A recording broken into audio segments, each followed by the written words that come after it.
Paz de Deus a todos aí. Vamos voltar então só para relembrar. A gente falou sobre o céu esporâneos, né? Que é aonde é o céu onde é o lugar da morada de Deus. Então lá é um local, é um lugar que tem muita atividade. A gente às vezes imagina o céu como, né? Um lugar parado. Assim, o céu ele é cheio de atividades. Os anjos têm muitas atividades no céu. Assim como nós trabalhamos, eles trabalham lá. Qual que é a diferença? Que para nós, devido ao pecado, o trabalho passou a ter ser um fardo para nós, cansativo e não traz nada assim não traz aquela alegria, né, para nós. Falando assim, né, a gente imagina o céu, aquele céu parado, e não é. Na verdade, o céu é um lugar muito ativo. Os anjos têm muitas atividades, eles são bastante ocupados em fazer a vontade de Deus para manter esse universo. Então, assim, ali existem muitos milhões de anjos que fazem a vontade de Deus, a vontade de Deus. Isso aqui a gente tem lá referência em Salmo, Daniel, tem ali as referências, né? Então, o céu é muito populoso. Mais de pessoas? Não, de anjos. O céu é muito iluminado. Tanto é que hoje eu saí ali para dar uma olhada ali fora, né? O céu está bem estrelado. E quando eu era pequeno, eu olhava para o céu assim bem estrelado, eu imaginava que era um lençol preto, todo cheio de furinho, e aquele brilho era a glória de Deus que transferia para baixo. Então, assim, na verdade, o céu ele é muito iluminado, porque tem a glória de Deus lá. Então, assim, é um lugar muito bonito. O profeta Ezequiel teve uma visão do céu. Nessa visão, o céu era resplandecente. Aí você pode ler ali em Ezequiel 1, 26 ao 28, né, na hora que vocês quiserem depois dar uma revisada e olhar na palavra, na Bíblia de vocês. Na visão do céu que Daniel teve, havia também um rio de fogo. Para você ver, né? A gente imagina algumas coisas e acha que o céu é um lugar somente aquele que é pintado, ou desenho, esses filmes, né, que mostram o céu assim, um lugar bem pacato e parado. A visão do céu que lemos na Bíblia é de tirar o fôlego. Se você começar a ler, você pegar Ezequiel 43 ali, 2 e 3, você vai ver que é um lugar especial, tão especial que quem tinha a visão e para quem Deus mostrava, ele não conseguia explicar. É a mesma coisa de eu pegar um índio lá da floresta e colocar no meio do centro de São Paulo, ele que nunca viu nada, luzes e nada, e colocar no centro de São Paulo. Você imagina para ele o que vai ser aquilo. Era o que acontecia com os profetas, quando Deus dava uma visão do céu para eles. Eles tinham visões de coisas que eles não imaginavam, não tinha nem ideia do que era. E aí, quando a gente vai para a palavra, eles começavam a fazer referência com coisas que eles conheciam. Semelhante a um boi, semelhante a isso, semelhante àquilo, parece um rio, mas ele não fala que é. Por quê? Porque eles não sabem ao certo o que é. Então, ele pega uma referência de algo que eles conheciam para exemplificar e tentar explicar para quem não esteve lá onde ele esteve o que seria aquilo. Você imagina a dificuldade que é, né? O cara tentar explicar o que ele viu no céu, que é algo inexplicável. Não entendeu, né? Não consegue entender na visão dele. Então é um lugar santo, puro e limpo. A visão do céu que lemos na Bíblia, já disse aqui, os humanos não conseguem entender tudo sobre o céu espiritual. Isso está além da nossa compreensão. Então, assim, jamais nós vamos conseguir entender, e até mesmo lendo na Bíblia, a gente nunca vai conseguir ter a verdadeira experiência ou a ideia do que é o céu. Parece que a origem da palavra céu significa alto ou elevado. Você vê lá em Provérbios 25:3. As guerras espirituais acontecem fora do esporâneos. Ou seja, você tem o esporâneos, que é o céu, onde está Deus, ali não tem como ter nada. Então, assim, as coisas que vai acontecer já está dominado pelo poder de Deus. Então, as guerras espirituais, elas acabam acontecendo entre o espaço e a terra. Nessa camada aqui, que é fora do céu. Ali. Alguma dúvida aqui? Posso seguir? Bom, quando tiver dúvida, só abrir o microfone e perguntar, tá, gente? Bom, a lei do céu. Sabes tu as ordenanças dos céus? Podes estabelecer a sua influência sobre a terra? Jó 38:33. Aqui Deus estava fazendo várias perguntas para Jó, quando Jó questionou sobre o poder de Deus e tal, aí Deus começou a fazer perguntas. Quando ele faz essa pergunta para Jó, O que ele está falando aqui? Você conhece a lei do céu, as ordenanças, o mandamento do céu? Então significa que no céu tem uma lei. O céu tem uma lei, uma ordenança, tem uma lei, um mandamento no céu, uma ordem e um estatuto no céu. Os anjos têm que seguir uma lei no céu também. Então existe uma lei no céu. Aí, se você pegar a palavra shukak, é estatuto e mandamento, que foi traduzida como ordenança nessa Bíblia que eu peguei como referência, mas é o mandamento de Deus, que seria a lei de Deus. E aí a gente pega, vai lá para Cristo. Aí Cristo fala o quê? Fala assim, ó, os discípulos perguntam para ele, mestre, qual é o maior mandamento da lei? Aí Jesus respondeu assim para ele, amarás o Senhor teu Deus de todo o teu coração, de toda a tua alma e de todo o teu espírito. Esse é o maior e o primeiro mandamento, e o segundo, semelhante a este, é amarás teu próximo como a ti mesmo. Nesses dois mandamentos se resume toda a lei e os profetas. Quando Jesus fala lei e os profetas, ele está falando da palavra. Então a gente sabe que no céu, esses mandamentos, eles eram evidentes. Por quê? Porque Deus deu o livre-arbítrio. Se ele deu o livre-arbítrio, você tem a lei que é o quê? Amarás o Senhor teu Deus. Então, assim, não é que o céu tem uma lei. Por quê? Só pode haver transgressão se houver uma lei. Eu só posso multar alguém se houver uma lei que fale que dirigir bêbado transgride uma lei. Então não tem como você falar que alguém está errado se não tiver uma lei. É um ato de punição. É um ato de punição em relação a uma lei que existe. Bom, toda a criação estava e sempre estará sujeita a essa lei. Então estamos falando não só do homem, mas também o céu. O céu estava sujeito a essa lei. Os anjos, toda a criatura de Deus estava sujeita à lei de Deus. O que são os anjos? Do hebraico, malek ou malak, traduzindo, é mensageiro. Do grego, angelos, que também é mensageiro, né? Então, no grego é angelos e no hebraico, malak. A gente vê na Bíblia 108 menções de anjos no Antigo Testamento. E no Novo Testamento, 175 menções de anjos. Só no Apocalipse, 71 vezes se fala sobre anjo ali. Só uma curiosidade. Os anjos são espíritos dotados de inteligência e vontade. As pessoas acham que anjo só faz o que Deus quer ali. Não, eles têm vontade própria. Eles têm o livre-arbítrio. Entendeu? O anjo, ele tem inteligência, ele é um ser inteligente e ele tem própria vontade. Ele tem vontade, as vontades dele, porque ele é como a gente, é uma pessoa que tem sentimentos e, entendeu? E tem suas vontades. Os anjos são servidores de Deus, colocados entre Deus e os homens, com diversidade de dons e encargos. Então, assim, o que a gente entende? Que eles têm diversidade de dons, não é todo anjo que faz a mesma coisa, e cada um tem uma responsabilidade. Se tem encargos, eles têm responsabilidades no céu também. Considerando o cânon protestante, que é o que a gente segue, há apenas 3 ordens de anjos. Ou seja, 3 classes de anjos na Bíblia que a gente segue. Mas considerando os livros apócrifos, surgem outras ordens. Então aí você teria outras ordens, considerando os livros apócrifos, que não está dentro da Bíblia que a gente segue. E também a tradição hebraica. Eles também consideram outros anjos também.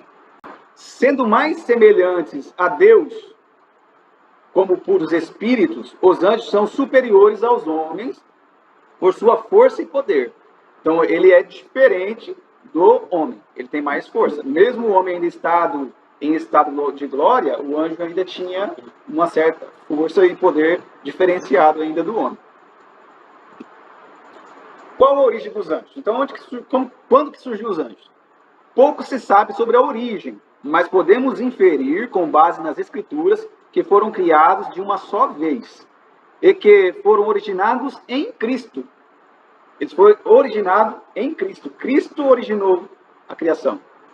Aí se você pega aqui, ó, pois nele quem? Cristo, foram criadas todas as coisas, nos céus e sobre a terra, as visíveis e invisíveis, sejam tronos, sejam soberanias, quer principados, quer potestades. Potestades são poderes, são os anjos. Tudo foi criado por meio dele e para ele. Foi por meio dele e para ele criado tudo. Para servi-lo, estar junto a ele. Né? Então foi tudo feito por Cristo e para ele. Quando foram criados? Para a maioria dos eruditos, teriam sido criados antes do terceiro dia. Em Jó 38:7, descreve a criação das coisas numa sequência de acontecimento e fala do limite dos mares. Então, e ali fala do limite dos mares, que ocorre no segundo dia. Fala sobre as estrelas d'alva. As estrelas d'alva, na palavra, quando existe esse termo, está falando dos anjos. Aí você pega aqui. Exemplo, ó. Deixa eu pegar a canetinha aqui para explicar, né? Aqui está. E chamou Deus ao firmamento os céus. Houve tarde e manhã, o segundo dia. Então, entra aqui, ó, que finalizou o segundo dia, certo? No começo do terceiro, então começa aqui, ó. Disse também Deus: ajuntem-se as águas debaixo dos céus num só lugar, e apareça a porção seca. E assim se fez. Correto? Então aqui, Deus, no terceiro dia, a gente entende que Deus colocou limite para o mar. Certo? Se ele colocou limite para o mar, aí a gente vem aqui lá em Jó. Onde estavas tu quando eu lançava os fundamentos da terra? Dize-mo, se tens entendimento. Quem lhe pôs as medidas, se é que o sabes? Ou quem estendeu sobre ela, o cordel, sobre que estão fundadas as suas bases? Ou quem lhes assentou a pedra angular? Aí aqui, ó. Quando as estrelas da alva, juntas alegremente cantavam e rejubilavam todos os filhos de Deus. Ou quem encerrou o mar com portas? Aqui ele fala, então, quando ele colocou o limite no ar. Quando irrompeu da madre, quando eu lhe pus as nuvens por vestidura e a escuridão por fraldas. Quando eu lhes tracei limites, ele expus ferrolhos e portas. E disse, até aqui virás e não mais adiante, e quebrarás o orgulho das suas ondas. Então, aqui Deus colocou um limite para o mar.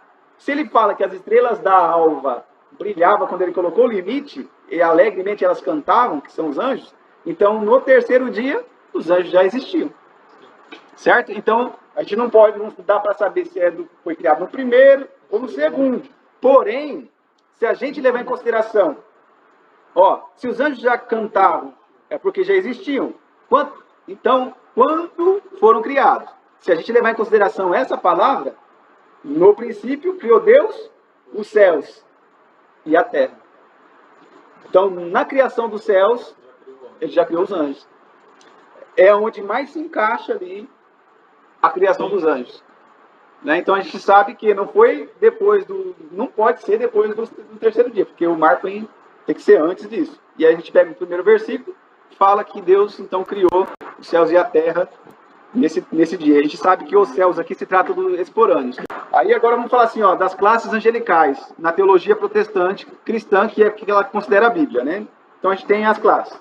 Primeira classe de anjo, a gente teria os querubins, seres com 4 asas. E aí a gente vai falar assim, nossa, mas eles hoje tem 4 asas, vamos ver as descrições, vamos mostrar as imagens e tudo. A gente vai ficar pensando, pô, mas é muito esquisito, é estranho. Mas o que? O profeta entendeu e descreveu como era. A forma como ele descreveu. Não necessariamente é dessa forma. Porque anjos não são matérias, são espíritos. Então os querubins são seres de 4 asas, destinados para revelar o poder e majestade e a glória de Deus. Guardiões do trono de Deus, embaixadores extraordinários. Ou seja, são anjos que eles fazem... O que um embaixador faz em outro país, em outro lugar? Ele leva a paz, né? Ele é mensageiro da paz. Serve na obra de reconciliação, para reconciliar nações, reconciliar conflitos. E aqui tem todos, depois vocês vão ter o acesso, aí vocês têm todas as referências aqui embaixo, onde se fala de querubim, tá? Segunda ordem ali, os serafins, seres com 6 asas, adoração e santidade. o principal foco dos serafins é a adoração a Deus. Eles conduzem o céu na adoração a Deus, louvam o Altíssimo sem cessar, em constante adoração. Eles estão sempre adorando a Deus. Lembrando que eles estão adorando a Deus por vontade própria. Não porque é obrigado. Não porque é obrigado. Terceiro, os arcanjos. Anjos guerreiros, responsáveis por mensagens importantes, defensores de países, lideram um exército de anjos. E aí o que a gente vê? Aqui que tem uma ordem, né? Tem uma ordem, uma hierarquia. E aí nós temos os anjos, que são os mensageiros. Esses ajudam na evolução espiritual dos homens, orientam, cuidam da segurança do homem, executam as ordens de Deus. Então eles executam aqui na Terra a ordem de Deus. Sempre estão do nosso lado? Não necessariamente. Eu ouvi um teólogo falando. Não necessariamente.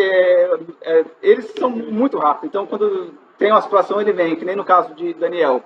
Ele precisou de ajuda, né, clamou, veio um anjo. Um não estava conseguindo, aí o outro veio e ajudou. Aí nós vamos falar sobre esse assunto aí de que anjo está tudo quanto é oração, anjo está tudo em qualquer não é assim não. Na Bíblia, eu vejo anjo, gente, tanto anjo que for ver. Na Bíblia, Gabriel não seria um anjo, um arcanjo, desculpa.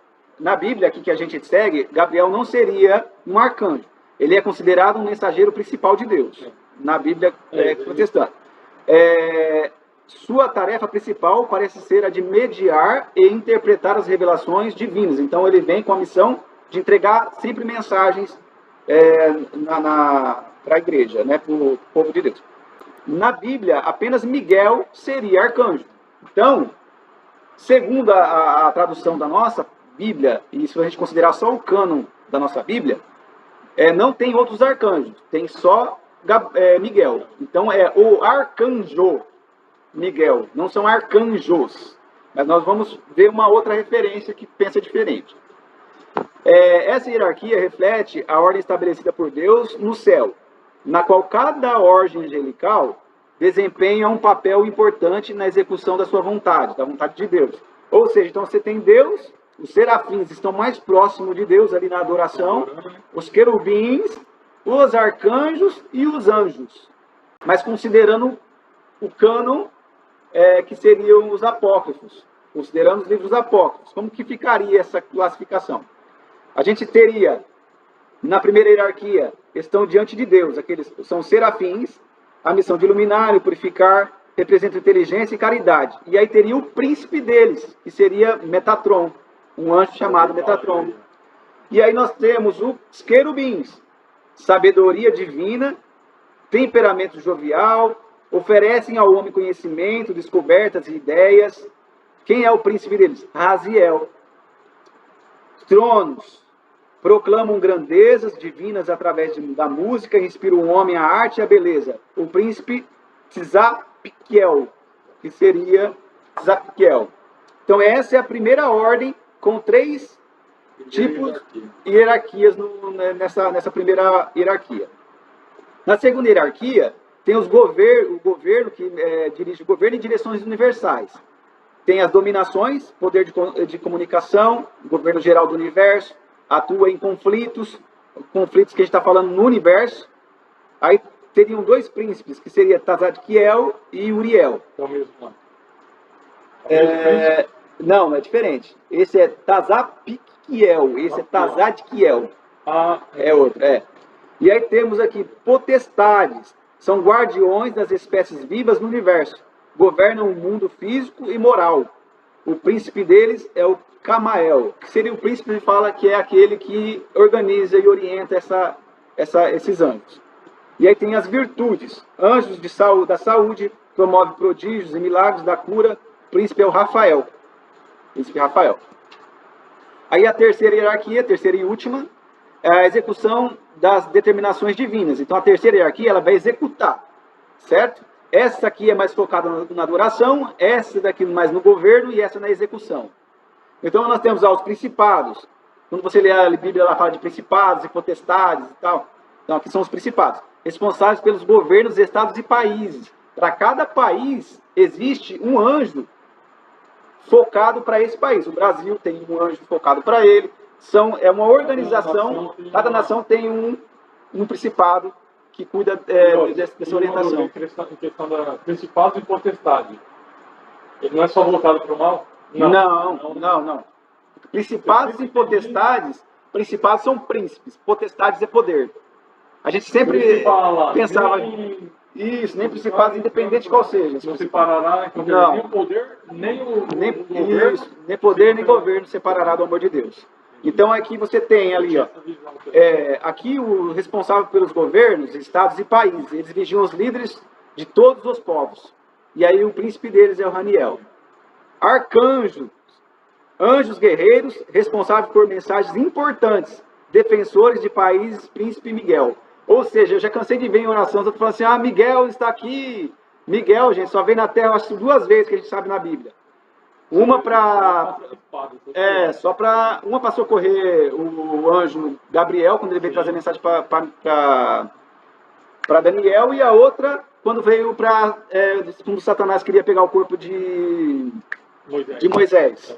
E aí ele veio, só nessas duas que relata a vida dele aqui na Terra. Pode ser que lá com Abraão também tinha 2 anjos junto com o Senhor, pode ser que um deles seja, mas a gente lá não diz. Jacó lutou? Lutou com Jacó. Aí nós vamos falar isso aí quando chegar lá, nós vamos falar dele. Aí, ó, então aí nós temos aqui também os anjos, né, que fazem milagres. Os anjos eles têm o poder de trazer milagres, ajudam na evolução espiritual dos homens, orientam, cuidam da segurança do homem, e o príncipe é Gabriel, tá? Então, aqui então para a gente entender. Então eu tenho Deus, aí temos aqui na primeira camada serafins, responsável pela adoração, os querubins, sabedoria e ciência, os tronos, cuidado dos anjos. Eles que fazem o controle e é como se eles fossem os organizadores ali dos anjos, né? E cuidam dos anjos que estão nas escalas abaixo. E aí nós temos dominações, que aí delega as funções, potestades, agem junto ao governo do mundo e da igreja, virtudes, afasta inimigos. E aqui nós temos os arcanjos, missões especiais junto aos homens. E aqui nós temos os principados, responsáveis pelos governos, estados e países, e temos os anjos que zelam pela vida espiritual e corporal dos homens. E aí quando a gente faz a classificação aqui, então a gente entende que esses anjos aqui, eles estão nas esferas mais próximas de Deus. E esses outros aqui, está mais envolvido com os humanos e com a Terra, e com o planeta e o universo. Tá? Então aqui nós temos os anjos mais envolvidos com as coisas, com os céus, e esses aqui são mais envolvidos com as coisas aqui na Terra e no universo. Então falando do serafim. Serafim são descritos como seres com 6 asas que louvam a Deus continuamente. A palavra hebraica seraf, ela significa queimar, incendiar. São anjos que queimam pela glória e o poder de Deus ali. Eles queimam e não se consomem. O que acontecia lá com a sarça. Elas queimavam e não se consumiam. Porque não era um fogo da terra, é um fogo espiritual. Então, eles queimam esse poder da presença de Deus. Então, a glória de Deus reflete neles e eles queimam essa glória e refletem essa glória de Deus. Né? Serafins estavam por cima dele. Aqui, lendo Isaías 6:2, está escrito assim: serafins estavam por cima dele, cada um tinha 6 asas, com 2 cobriam os seus rostos, com 2 cobriam os seus pés, e com 2 voavam, que era semelhante a essa imagem aqui que, teoricamente, Isaías tinha visto. Certo? Porém, um dos serafins voou até mim, trazendo em sua mão uma brasa viva, a qual ele tinha tirado do altar com uma tenaz. Olha que interessante. Um anjo que é fogo, ele tira uma brasa do altar. Uma brasa é incandescente. Por que ele precisaria de uma tenaz? Já parou para pensar? Por que ele precisaria de uma tenaz? Né? Então, e aí que está. De qual altar ele tirou essa tenaz? Né? E aí tem a estrutura do anjo, ela é diferente da estrutura dessa brasa. Essa brasa teria mais poder do que o próprio anjo. Então ele pegou com a tenaz para purificar a boca de... Então, e quando toca na boca, não Aí ele queima a boca. não queima a boca. Ele purifica, purifica a boca dele. Entendeu? E aí o que simboliza? Se a gente pegar, isso é uma figura de quem? Quem que tira, que purifica? Cristo, né? Cristo. É uma figura de Cristo a brasa. Porque ela purifica. E Cristo Maior do que os anjos. Maior do que os anjos. Tem mais poder, mais glória do que os anjos. Aí a gente tem ali. E diante do trono havia um mar de vidro, semelhante ao cristal. E no meio do trono, ao redor do trono, 4 animais cheios de olhos, em frente e atrás. Ou seja, ele interpretou como se fosse 4 animais cheios de olhos, que era a visão que ele conseguia trazer para a realidade dele. Não necessariamente que o anjo seria daquela forma, né? Como a gente está aqui na imagem, ó. Que aí você vê animais, né? E aí aqui são representações que o ser humano faz, baseado mais ou menos nessa descrição que foi feita pelos profetas. Aí, e o primeiro animal era semelhante a um leão, ó, tá vendo que eles colocam sempre a palavra? Era semelhante a um leão. E o segundo animal, semelhante a um bezerro. E o terceiro animal tinha o rosto como de homem. Ele não fala que era o rosto de um homem, que era um leão. Ele fala que é semelhante. Por quê? Porque não era a referência única que ele tinha. E o quarto animal era como uma águia voando. Aí quando você pega os artistas, vai interpretar o quê? Vai coloca a cara da águia, coloca o leão, entendeu? Então fica essa imagem para nós. Só que necessariamente não é isso que ele viu. Você entendeu? E esse rosto ele viu só em um anjo, né? Num anjo só. Seria, que é esse daqui, ó.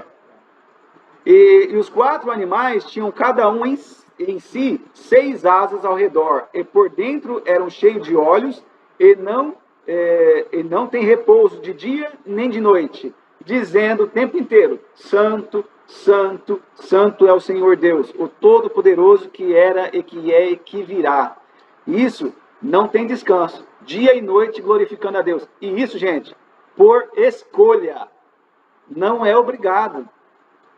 Entendeu? O anjo, ele quer adorar a Deus. Conhecendo a grandeza, ele reconhece a grandeza de Deus. Ele adora de um coração sincero, porque ele reconhece a grandeza de Deus. Aí os querubins são seres com 4 asas que guardam a santidade e o trono de Deus. A palavra hebraica querube significa cobridor. Vocês vão lembrar disso aqui daqui a pouco. Então é querube, cobridor. Porque ele cobre a glória de Deus, ele se cobre e cobre a glória de Deus para que a glória de Deus não ofuscasse os outros anjos. Então eles têm essa responsabilidade ali de cobrir a glória de Deus. Esses são os seres que vi debaixo do trono, do Deus de Israel no rio Quebar. E notei que eram querubins. Cada um tinha 4 rostos e cada um 4 asas. E havia semelhança de mãos humanas debaixo das asas. Tá vendo? Tudo ele fala semelhante. Por quê? Porque ele não encontra a palavra certa para explicar. E a semelhança de seu rosto era a do rosto que vi junto ao rio Quebar. Suas aparências e eles mesmos, cada um, se movia na direção do seu rosto. Ezequiel 10, 20, 22. Depois vocês pegam esse capítulo e dão uma olhada para você ver a visão que ele teve. Aí você imagina uma pessoa ter a visão do trono de Deus, o trono de Deus descer, a pessoa ter essa visão. Primeiro, o emocional dessa pessoa completamente abalado, ele cai sobre si, você pode ver lá que ele cai em terra, e aí ele tem a visão que ele está tendo, ele não consegue explicar o que é. Então ele coloca o mais próximo daquilo que ele tem de realidade para tentar explicar para nós o que ele viu. Ele moveu os céus e desceu, e as trevas estavam debaixo de seus pés. Ele montou sobre um querubim e fez seu voo, e voou veloz sobre as asas do vento. Então aqui fala que Deus montou um querubim e voou veloz como a asa do vento. Isso daqui também é a mesma coisa. É a visão e aquilo que ele entendeu. Realmente isso... entendeu? É a visão do que ele entendeu. Aí, ó, pode ver aqui, ó. as asas cheias de olhos, né? Isso aqui é uma interpretação humana. Ela colocou a cara do leão, do homem. Filho, ele fala assim, ó, cada querubim tinha 4 rostos, né? Sim. E cada um 4 asas. 4 asas. Cada rosto não, cada um tinha 4 asas. Cada querubim. E aqui você tem aqui, ó, um querubim. Essa parte aqui dessa roda aqui, na verdade, na imagem tá, é o próximo que a gente vai ver, que não é o querubim. Querubim é esse que está aqui no meio, ó. Sim. Né, ele cobre aqui, ó, tem o pé como latão, como de cabrito, né, que ele entendeu, né, ele descreveu. Bom, aí nós vamos aqui então, o próximo são os tronos. Os tronos são responsáveis por transmitir a vontade de Deus aos anjos inferiores. A palavra grega tronos e a aparência das rodas e sua feitura era como da cor do berilo, e as 4 tinham uma mesma semelhança. Sua aparência e sua obra eram como se fosse uma roda estivesse no meio de outra roda. Quando andavam, moviam-se sobre seus 4 lados, não viravam quando se moviam. E os seus aros eram altos e espantosos, e os seus aros estavam cheios de olhos ao redor das 4 rodas. Então, pode ver, um artista representou desse jeito, o que ele entendeu. O outro representou desse. O outro dessa forma. E quem escreveu já tinha tido uma interpretação dele lá atrás, que não necessariamente é isso que ele escreveu, da forma como ele escreveu, porque ele escreveu do que ele conhecia, como referência do que ele conhecia. E quando os animais andavam, as rodas andavam junto, e eles, quando os animais se levantaram da terra, levantaram-se também as rodas. Ezequiel 1, 16 e 19. Então aqui, esse aí seria a imagem dos tronos que ele estava vendo. Aí se você pegar aqui nessa imagem, ó, você vê que é a imagem do trono. Por que eles chamam tronos? Porque eles sustentam o trono de Deus. É como se o trono de Deus estivesse sobre eles. É isso. E aqui estão os querubins e o trono de Deus aqui. Não são descritos no cânon, porém em livros apócrifos. Vamos lá. Quais são? São as dominações, são responsáveis por governar e controlar as atividades dos anjos superiores. Os principados são responsáveis por proteger nações e governos. As potestades são responsáveis por combater as forças do mal. As virtudes são responsáveis por realizar milagres e prodígios. Agora, o arcanjo.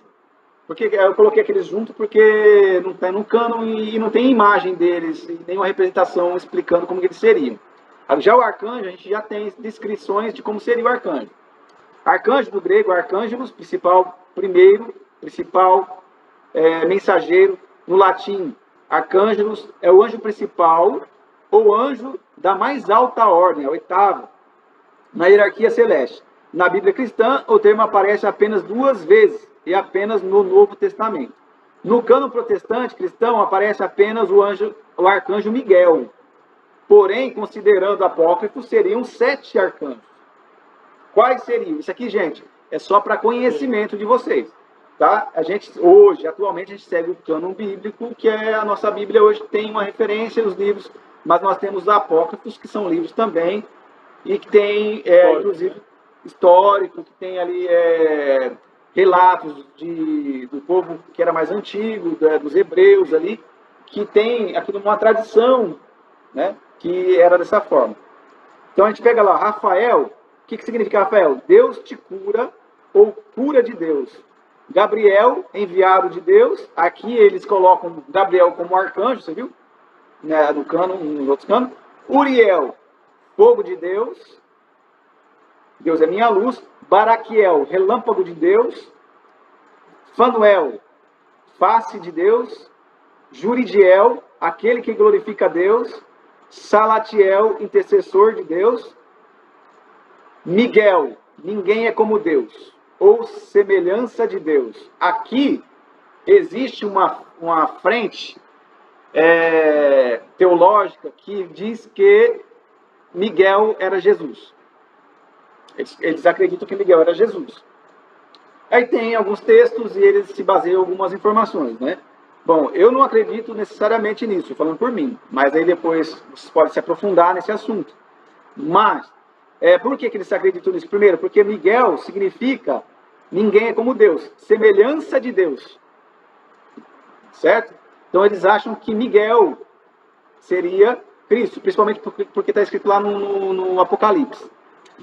Porém, se a gente pegar aqui, ó, nesse versículo aqui de Hebreus 1:5, está escrito assim: porque a qual dos anjos disse jamais, tu és meu filho, hoje te gerei. E outra vez eu lhe serei pai, e ele me será filho. Ele falou isso para quem? Só para Cristo. Não falou isso para nenhum anjo.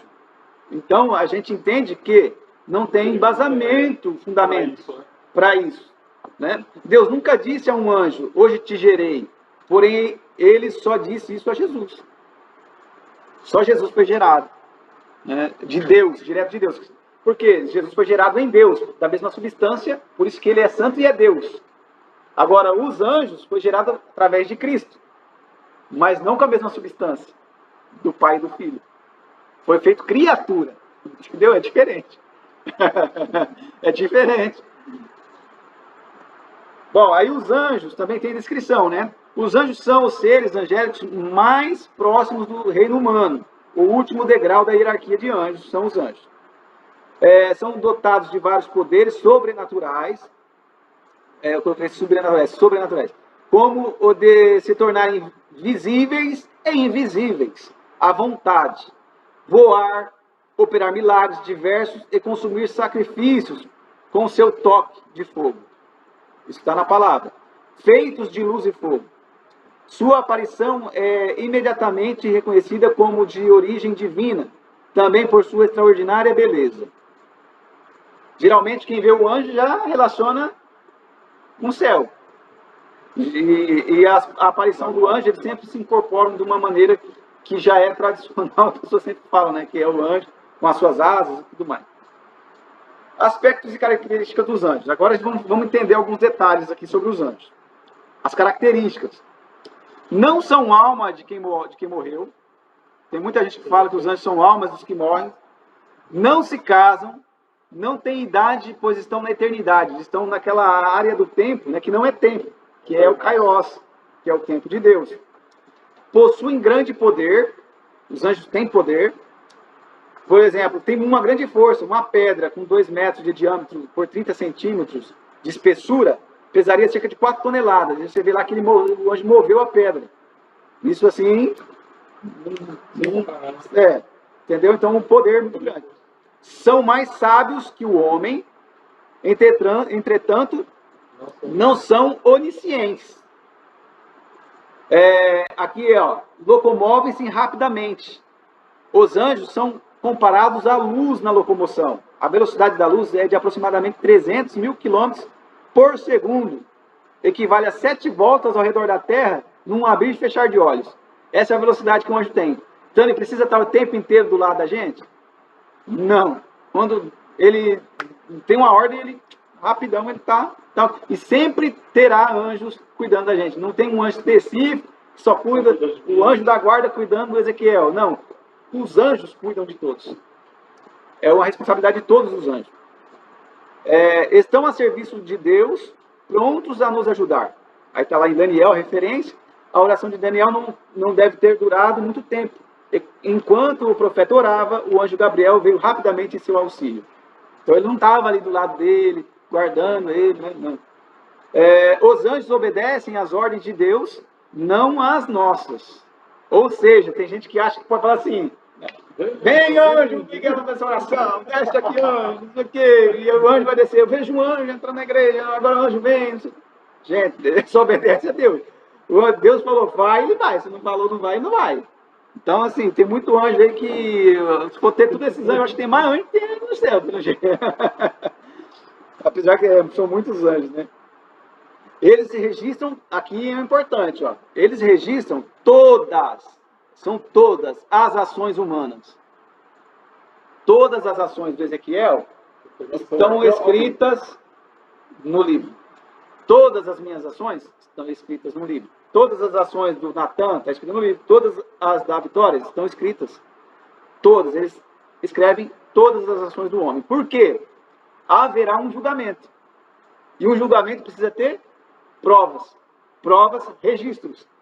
E a gente entende o céu, para a gente começar a entender melhor o céu, a gente precisa ter uma visão jurídica do céu. Porque o céu tem lei.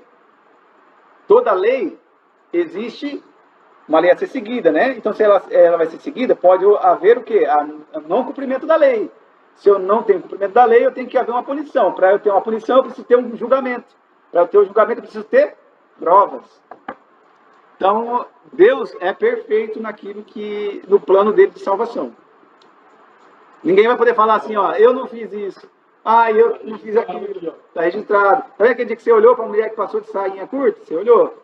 Ai, senhor, eu acho que não é não. Olhou, tá aqui, ó. Tal hora, tal dia, tarará. Aí tem gente que fala assim... Quase ainda bateu o carrinho. E aí tem gente que fala assim, nossa, mas de todo mundo da terra, de todos os tempos...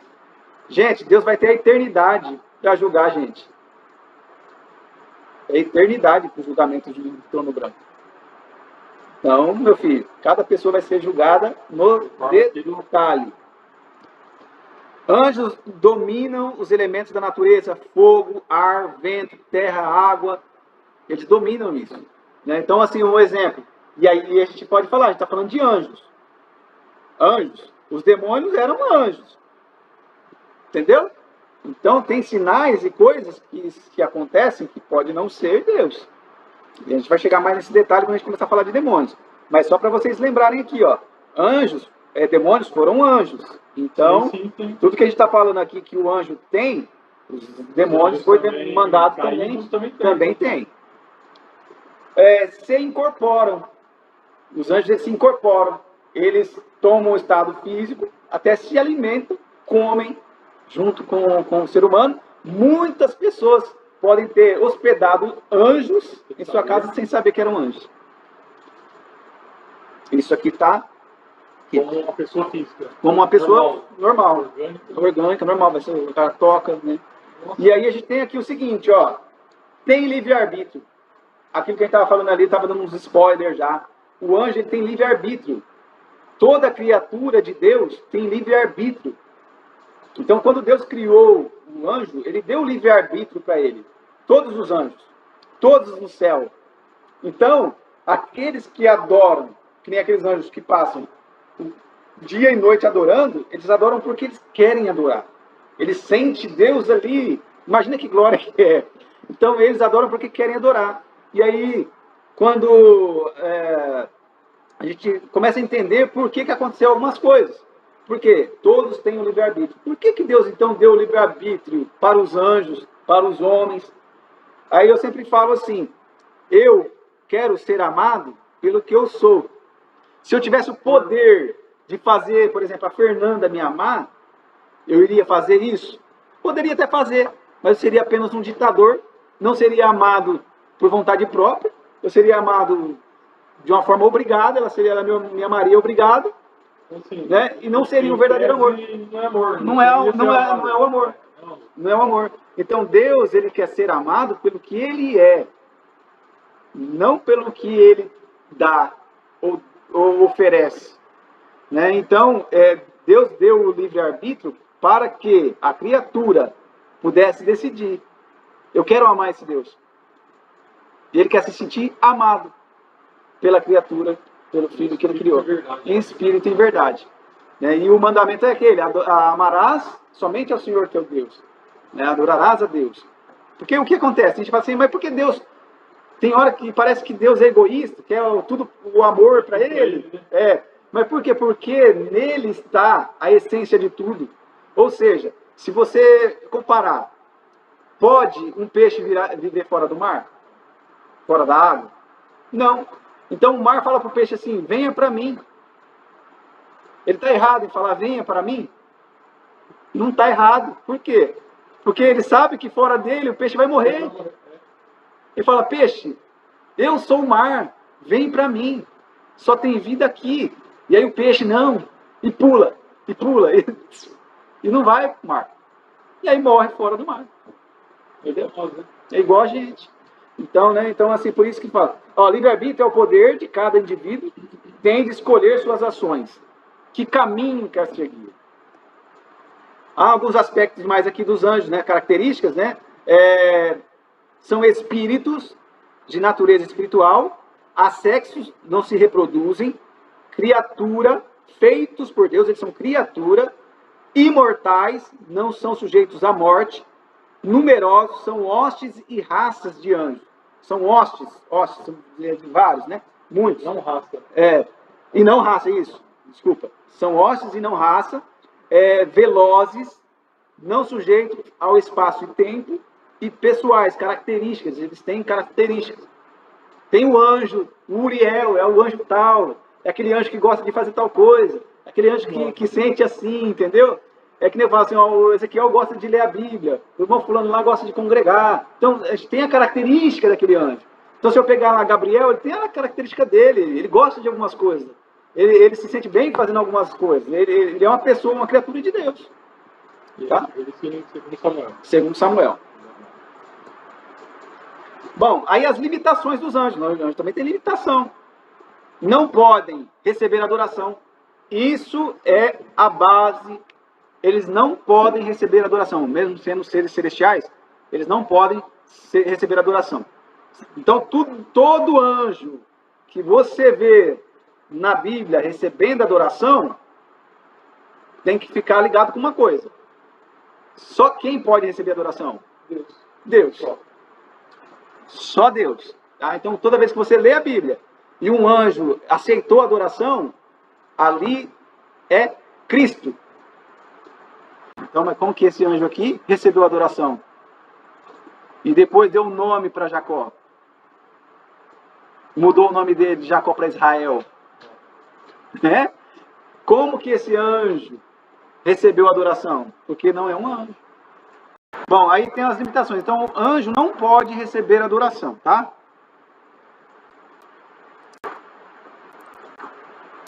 Não são onipotentes, ou seja, eles não têm todo o poder. Deixa eu pegar aqui a de novo. Então, eles não têm todo o poder. Onipotente, né? Não são onipresentes, ou seja, eles não podem estar em vários lugares ao mesmo tempo como Deus. Eles apenas têm uma grande velocidade. Se um anjo estiver num lugar, ele não vai estar em outro. E às vezes o Miguel está aqui, o Miguel está na igreja lá, e o Miguel tem tudo da igreja, né? E aí, né? Entra naquilo no começo, né? Os Sim, atributos de Deus. os atributos é só de Deus. Então esses atributos são só de Deus. Não são oniscientes. Eles não conhecem tudo. Não conhecem os planos eternos de Deus. Não conhecem nosso pensamento. Não conhecem nosso pensamento. Não conhecem os mistérios da salvação. Eles não conhecem todo o plano de Deus da salvação como um todo. Tipo, você pegar, olhar uma maquete, quando você olha a maquete, você consegue enxergar ela inteira. Deus tem isso plano na cabeça dele, né, e no plano dele, eterno. Só que os anjos não têm acesso a isso. Eles recebem ordens de Deus para executar o que tem uma noção da salvação que está acontecendo, né? Essa noção eles têm. Mesmo porque a gente vivencia isso e eles estão vendo, né? Estão vivenciando. Não conhecem os mistérios da salvação. Não sabem o que está no coração. Quando se fala coração, é uma palavra, está falando da mente, né? Então não sabe o que está na mente dos homens. Não podem ser regenerados pelo sacrifício de Cristo na cruz. Ou seja, o sacrifício de Cristo na cruz não regenera anjo caído. O sacrifício de Cristo na cruz. Quem? Oi? Alguém perguntou? Alô, meu pai. Ó Deus.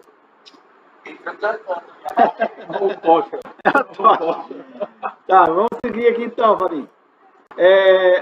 Os anjos, então, a gente está falando aqui, né? Eles não podem ser regenerados pelo sacrifício de Cristo. Por quê? Lembra que a gente falou o seguinte, o que é o pecado, o maior pecado que existe? A blasfêmia. O que é a blasfêmia? É quem experimentou, conheceu, vivenciou o céu, vivenciou Deus, sentiu a presença, sabe quem ele é e fala, eu não quero esse Deus. Então o anjo, Ele não pode passar pelo mesmo problema que nós. Por quê? Porque nós não estivemos lá. Nós não vivenciamos o céu. Mas eles vivenciaram. Eles conheceram a Deus. Então, o que acontece? Por eles ter conhecido a Deus, e eles pecaram, eles rejeitaram, eles tiveram o pecado, que é o pecado que não tem perdão. Virou as costas para Deus. Né? Então, eles não podem ser regenerados pelo sacrifício de Cristo. O sacrifício de Cristo serve só para o homem. Tá vendo? Só para nós. Uma dúvida também sobre isso. Bom, vamos falar agora da origem do mal. Como que se originou o mal? Se a gente pegar aqui, gente, ó, tem uma luz acesa. Se eu for ali e clicar no interruptor, ela apaga. Certo? Ou seja, o que é o escuro?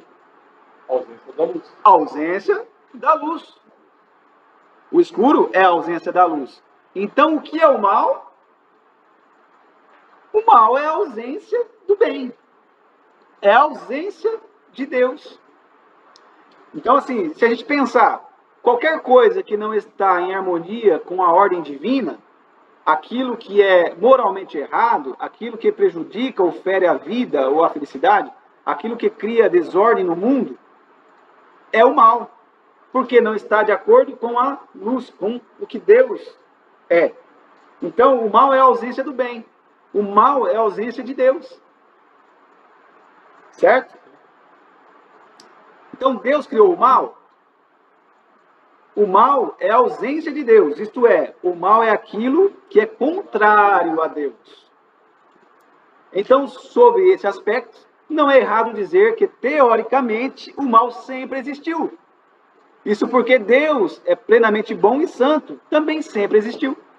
Então, se Deus sempre existiu, o mal também sempre existiu. Porque Deus existe, se Deus se ausenta, o mal não existe.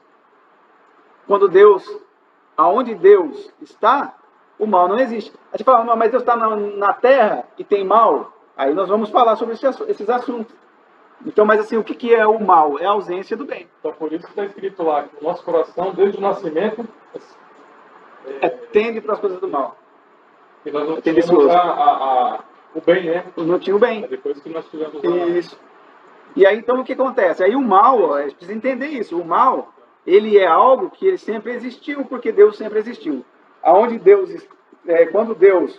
Deus, há o bem. Aonde Deus se ausenta, aí o mal se faz presente. Mas certo? Ele se ausenta? Ele se ausenta. E você sabe, aí fala, tem aquela questão, fala assim, mas Deus é onipresente. Deus está em todo lugar. Deus está em todo lugar. Ele está em todo lugar, mas Ele é Deus. E Ele consegue. Porque a gente fala assim, Deus não tem como a gente explicar. Mas Deus consegue estar, vamos supor, estar presente, mas não habitar. Ele está presente, mas não habita. Que nem eu, por exemplo. Você fala assim, ó, Deus está presente numa boate? Ele está, porque não tem como ele não estar. Só que ele não habita ali. Entendeu? Ele não habita lá. Por quê? Porque o pecado, ele não habita com o pecado. Certo? Então, é tipo assim, Deus é aquele que está e ele tem essa habilidade, né, de estar e não se contaminar. Já o homem não. O homem não tem essa habilidade. Se estiver no meio, a gente se contamina. Deus é plenamente bom e santo, também sempre existiu, né? Assim Deus pode instituir o livre-arbítrio. Então, como que Deus pode instituir o livre-arbítrio? Teria como, vamos pensar, raciocinar, teria como haver livre escolha se eu não tivesse o que escolher?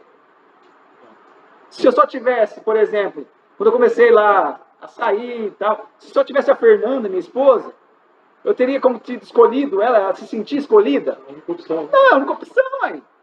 Tanto é que o feio, não só tem o feio, ele é bonito. Porque só tem ele. Então, assim, para Deus se sentir amado, o livre-arbítrio precisava existir. E para ele existir, precisava haver o bem e o mal. Deus e a ausência dele. Certo? Se Deus é todo bem, e amor, para haver uma escolha verdadeira, precisa haver o oposto do que Deus representa. Para ter uma escolha verdadeira, precisa ter os dois. Porque aí eu escolho Deus, eu não escolho a ausência dele. Deus não é um ditador e deseja que suas criaturas o amem livremente. Ele não é um ditador. Ele quer ser amado por amor espontâneo, não obrigado. Né? Por isso que ele deixa a escolha na mão do homem. Quando o mal surgiu, apesar de em princípio o mal sempre ter existido, como aquilo que é o oposto a Deus, ele somente passou a ser uma possibilidade experimental após a existência das criaturas de Deus. Por quê? Enquanto era só Deus, não tinha como experimentar. Deus sabia que a ausência dele teria o mal. Então aí o que precisa? Precisa ter o oposto dele. Somente passou a ser possibilidade quando ele criou o homem e os anjos, a criatura dele. Então aí passou a ter a possibilidade de ter a escolha, ou bem ou mal. E qual que vai ser a consequência disso? Deus criou seres racionais, dotados de pessoalidade, intelecto, vontade e responsabilidade, e etc. E os deu o direito de escolha. Então, todos os seres têm direito de escolha. Escolhe estar com Deus ou escolhe estar longe de Deus. É a historinha do peixe e o mar. Escolhe estar no mar ou escolhe pular fora e ficar na areia. Só que na areia vai morrer. O mal experimental, como uma realidade presente no mundo, surgiu das escolhas e decisões erradas de seres humanos que foram criados por Deus originalmente bons. Então as pessoas falam sempre assim, mas o mundo é cheio de maldade, gente matando, gente... Isso, o que significa isso? São escolhas do ser humano. Deus criou o homem originalmente bom. E ele tendeu a escolher o mal. Então ele pendeu para o mal. Porque Deus deu a escolha para ele. Ele teve a opção. Né? Tem alguém querendo fazer alguma pergunta? Estou ouvindo aí o... Não? Então está aqui um trecho também, ó, que é importante. Eu formo, aí é uma palavra de Isaías 45, está escrito assim, ó. Eu formo a luz e crio as trevas. Promovo a paz e crio o mal. Eu sou o Senhor, faço todas essas coisas. Isaías. Aí outra. Quem poderá falar e fazer acontecer se o Senhor não o tiver decretado? Não é da boca do Altíssimo que vem tanto o mal como o bem? Aqui está falando então o quê? Que o mal e o bem também vem de Deus. Ocorre algum mal na cidade sem que o Senhor o tenha feito? Então está falando que Deus que faz o mal. Ué, mas não é estranho? Se a gente fala que Deus é bom, como que o mal pode estar com Deus? Se a gente pegar esses 3 versículos, por exemplo, da Bíblia, nós vamos olhar e com um olhar superficial nós vamos falar que Deus criou o mal. Tem muita gente que fala isso. Fala que Deus que faz o mal. Mas não é esse o contexto. Então vamos lá. Qual que é o contexto? Precisam ser interpretados à luz de seus contextos, esse texto aqui. Quando a Bíblia diz que Deus cria o mal, você tem que entender o contexto e ler o capítulo inteiro. Esse mal não é o mal moral. Isto é, o pecado. Os textos dizem que Deus cria o mal, se referem ao mal temporal, ou seja, o castigo enviado por Deus por causa da maldade do homem. Então Deus, ele prova, ele castiga. Esse castigo é visto como mal. Então quando o profeta, os escritores da Bíblia escreveram como mal, mas estão falando desse mal, que o mal que Deus cria. Deus cria o bem, mas também ele cria o mal. É igual o pai. O pai dá o alimento, mas tem hora que ele precisa bater, ele bate para corrigir. Entendeu? O bater seria o mal, né? Nesse contexto aqui. Então, não é que Deus criou o mal, Deus é bem. O mal é a ausência de Deus. Beleza, gente? Esse mal seria uma consequência, né? Uma consequência. Seria aquela passagem de Jonas. Deus manda Jonas lá decretar o mal daquela cidade, né? Sim. Seria o castigo. Seria o castigo, o mal para aquela cidade ali, porque estavam pecando, né?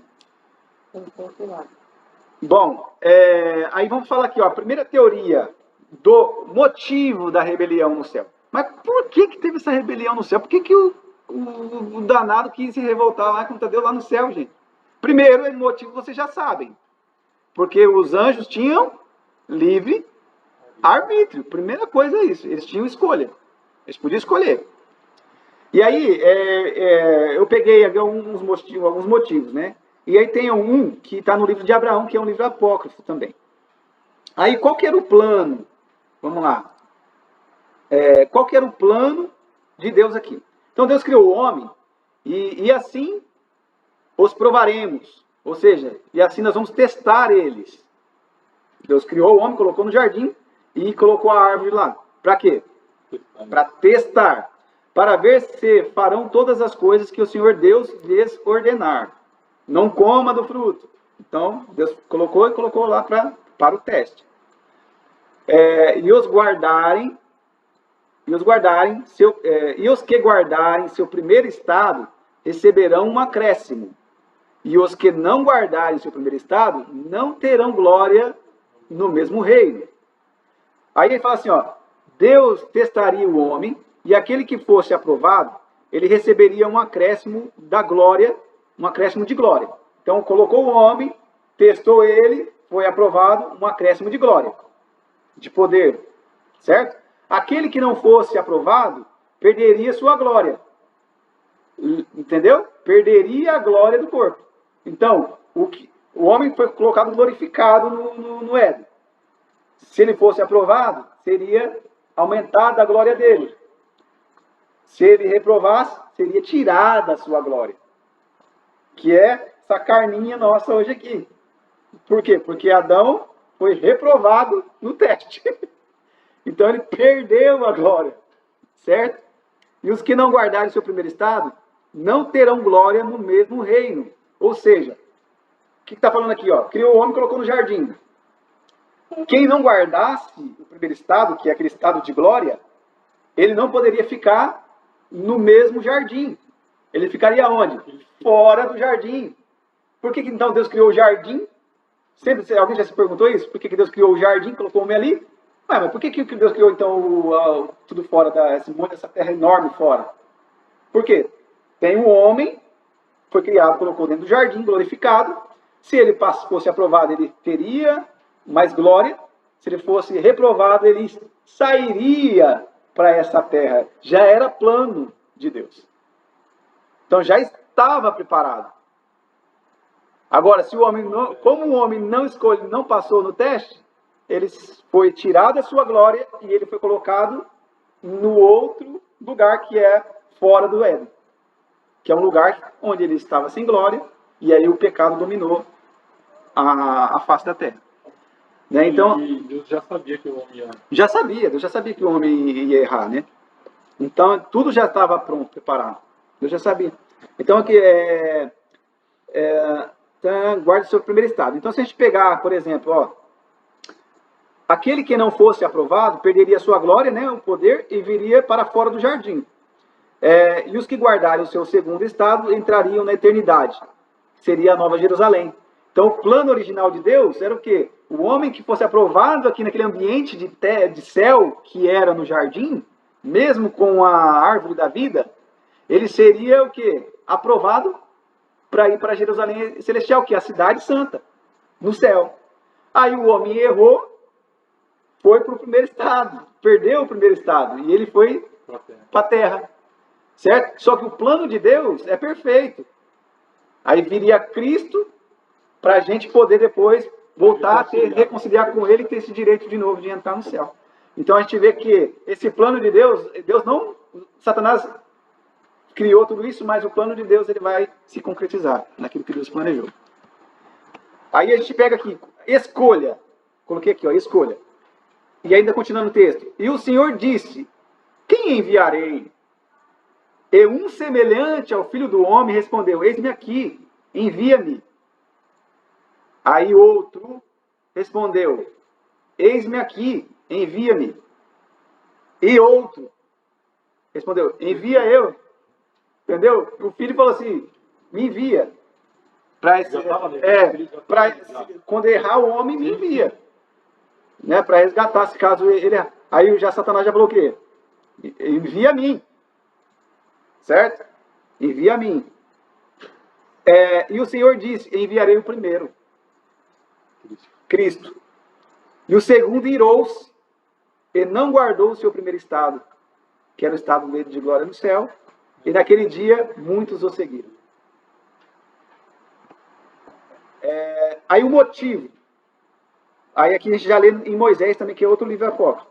Portanto, por ter Satanás se rebelado contra mim e procurado destruir o arbítrio do homem, o qual eu, o Senhor, Deus lhe dera, e também por querer que eu lhe desse meu próprio poder, fiz com que ele fosse expulso pelo poder do meu unigênito. Quando ele falou, manda a mim, ele queria o quê com isso? Ganhar a glória de Deus, porque para o homem poder se encarnar e ser, teria que ser Deus.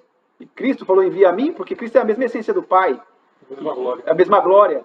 Agora, quando o Satanás fala isso, ele está querendo tentar o quê?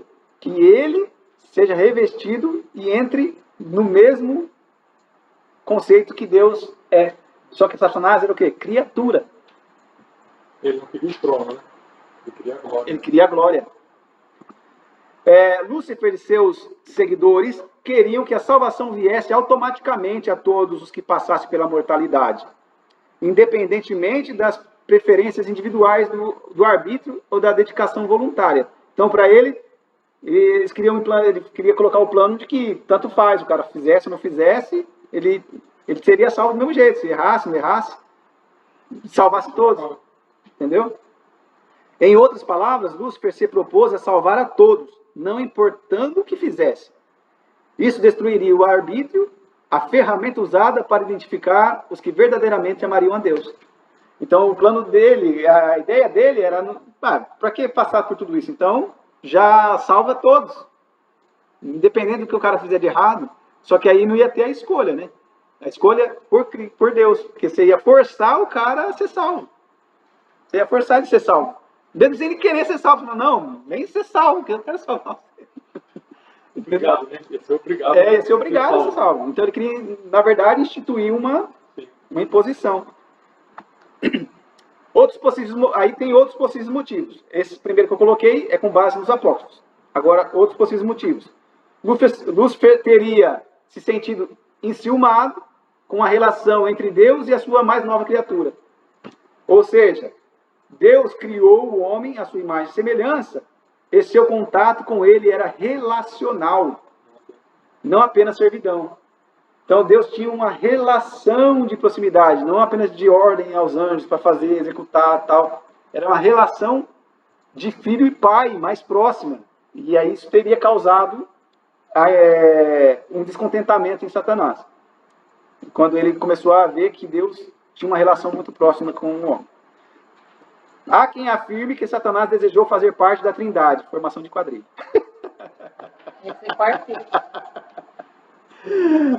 Mas basicamente o que ele queria fazer.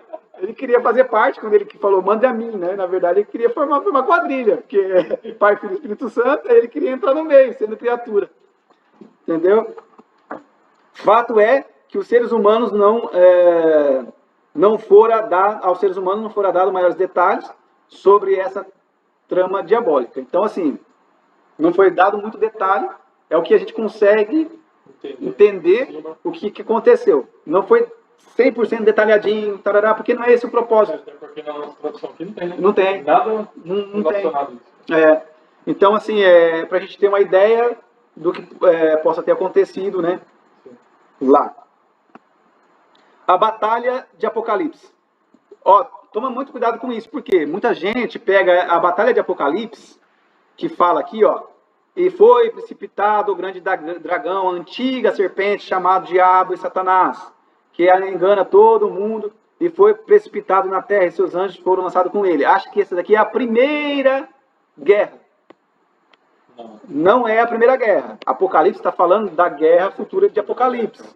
Não tem nada a ver com a primeira, tá? Porque senão, que nem aqui está escrito aqui, porque já o acusador de nossos irmãos é derribado.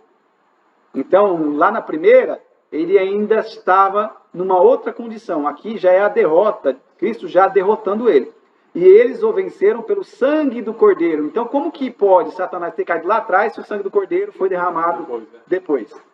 Tá? Então, aí, cuidado com esse detalhe aí. Tá, gente? Este texto não se trata da primeira guerra nos céus. É da guerra final. O líder do mal. Então, agora vamos conhecer um pouquinho sobre ele. Veio a minha palavra do Senhor dizendo, filho do homem, levanta uma lamentação sobre o rei de Tiro. Então, a gente pega aqui, nesse texto, ele pega Tiro, o rei de Tiro, e o profeta pega o rei de Tiro e começa a exemplificar. Só que você vê que é Deus falando, não tem como ser do rei de Tiro. Por quê? Porque aí quando você pega ali, ó, filho do homem, levanta a tua lamentação sobre o rei de Tiro, e diz, ele é assim, diz o Senhor Deus, tu eras o selo da medida, cheio de sabedoria e perfeito em formosura. Estiveste no Éden, o filho do rei, o rei de Tiro teve no Éden? Claro que não. Jardim de Deus, de toda a pedra preciosa é a tua cobertura, de topázio, jaspe e tal. Esmeralda e ouro, em ti se faziam os teus tambores e os teus pífaros. No dia em que foste criado foram preparados. Tu eras o querubim. Como que o rei de Tiro ia ter sido o querubim? Não. Ungido para cobrir, estabeleci no monte santo de Deus, estava no meio das pedras afogueadas, andava. Então aqui fala, tu eras querubim cobridor. Lembra lá dos querubins? Ele era, cobria a glória de Deus ali. Perfeito eras nos teus caminhos, desde o dia em que foste criado, até que se achou iniquidade em ti. Na multiplicação do teu comércio, encher o teu interior de violência, e pecaste. Por isso te lancei, profano do monte de Deus, e te fiz perecer, ó querubim cobridor, do meio das pedras afogueadas. Elevou-se o teu coração por causa da tua formosura, né? Corrompeste a tua sabedoria por causa do teu resplendor. Na terra te lancei diante dos reis, e te pus para que olhem para ti. Pela multidão das tuas iniquidades, pela justiça do teu comércio, profanaste os teus santuários. Eu te fiz sair do meio de ti um fogo que te consumiu, e te tornei em cinza sobre a terra, os olhos de todos os que te veem, aos olhos de todos os que te veem. Todos os que te conhecem entre os povos estão espantados de ti. Em grande espanto te tornaste, e nunca mais subsistirá. Então essa daqui é o profeta Ezequiel falando como se fosse do rei de Tiro, mas a gente entende que é os trechos que fala de Satanás. Na verdade, só são esse de Ezequiel e um outro de Isaías que descreve um pouco desse conflito de Satanás. Então, qual era a sua posição? Qual era a posição de Satanás? Lúcifer é denominado querubim da guarda, ungido, querubim cobridor, o portador da luz. E aí essa tradução, gente, quando foi feito lá na Vulgata, pegou da Septuaginta e traduziu, tem a Vulgata e a Septuaginta. A Septuaginta foi traduzida pelos 70 anciões lá de Israel e a Vulgata foi posterior, né? Então ele traduziu como Lucifer, misturou Lucifer. Só que aí não é uma tradução que especifica de verdade o que era o nome dele. Era portador da luz. Tanto é que no latim, fósforo tem o mesmo significado, portador de luz, é o fósforo que acende. Então aí na tradução ficou como Lúcifer. Só que aí, qual que era o nome na verdade? Portador de luz. A estrela da manhã, o filho da manhã, o filho da aurora. Esses nomes eram os nomes usados para ele, de tanta glória que ele tinha. O sol não subsistia à glória que ele tinha. Você acha? Lucifer foi ungido, consagrado por Deus. Aí está lá, te estabeleci. Estabelecer é ungir. Para guardar o trono do todo glorioso Criador. Ele estava no mais alto patente. Tanto é que ele cresceu tanto que ele quis ser Deus. Ele quis ser Deus. Dotado de beleza inigualável. Ele era o anjo mais lindo que Deus tinha criado. Vestido de luz radiante, sabedoria e capacidade ilimitadas, mas também criado com o poder de tomar decisões morais e reais. E aí, meu querido? mais glória que tenha, se você tenha o poder de decisão, mesmo estando lá na presença de Deus, ele aspirou o lugar do Criador. Mesmo estando numa posição já tão elevada. A obrigação moral de Lucifer era permanecer leal, de Lúcifer, né? De permanecer leal a Deus, mesmo tendo uma elevada posição. Era a obrigação moral dele. É igual o chefe que vai lá e dá um cargo pro cara, né? Confia nele, dá aquele cargo de gestão pro cara, o cara vai lá e rouba a empresa. É basicamente o que ele fez. Qual era, ainda falando da posição dele? Ezequiel afirma que esse anjo exaltado estava no Éden, a sala do trono em que Deus habita, em absoluta majestade e perfeita pureza. O Éden ainda estava com Deus, né? Ele habitava com Deus. Então, o que acontece? Ele estava no Éden celestial. O Éden não tinha descido, porque você tem o Éden celestial e o Éden da terra, que eram conectados. Ele estava no Éden do céu, no jardim de Deus. Adão não existia, então. Oi? Adão não existia ainda. Não. A sala do trono é absoluta majestade e perfeita pureza. Ezequiel 28 também chama esse lugar de Monte Santo, onde ele estava. Ele estava no Monte Santo de Deus, né, no brilho das pedras. Essas descrições não são apropriadas ao Éden, terreno, mas adequadas à sala do trono de Deus. Então ele estava lá na sala do trono de Deus, na glória com Deus. A queda do danado. Como é que aconteceu? Aí está aqui a descrição, né, que a gente pega lá em Isaías, ó. Como caíste desde o céu, ó estrela da manhã, filho da alva, como foste cortado por terra, tu que delimitavas as nações. E tu dizes no teu coração, eu subirei ao céu, eu, acima das estrelas de Deus, exaltarei o meu trono. Olha o orgulho dele. Foi o que ele prometeu para os anjos lá. Ele falou para os anjos, é o que ele vendeu, ele fez de comércio. Isso, esse foi o comércio dele. Ele falou, eu vou ser maior que Deus. Eu vou estar acima dele, vocês têm que estar no meu lado. Ele vendeu isso, ele foi lábia e comércio, foi o que ele fez. E ele conseguiu, né, arrastar uma... E Deus não tirou o poder do diabo e nem o conhecimento dele. Quando Deus mandou ele de lá para cá, Deus não tirou o poder e não tirou o conhecimento. Então o que ele tinha com ele e os anjos que estavam com ele, que tinha, veio junto. Foi mandado com a sabedoria e conhecimento. O qual aplica muitas coisas que ele tinha de conhecimento lá do céu, ele aplicou no reino do mal. Aí, ainda falando da queda dele. O diabo tornou-se o arqui-inimigo de Deus, de tudo que é divino. Sua queda e dos anjos que se uniram a ele é irreversível. Não há esperança de redenção. O diabo foi privado da comunhão com Deus Santo de forma final e irrecuperável. Ou seja, é o pecado que não tem perdão. Virou as costas para Deus, conhecendo Deus, conhecendo a essência de Deus, virou as costas para ele. Não tem perdão.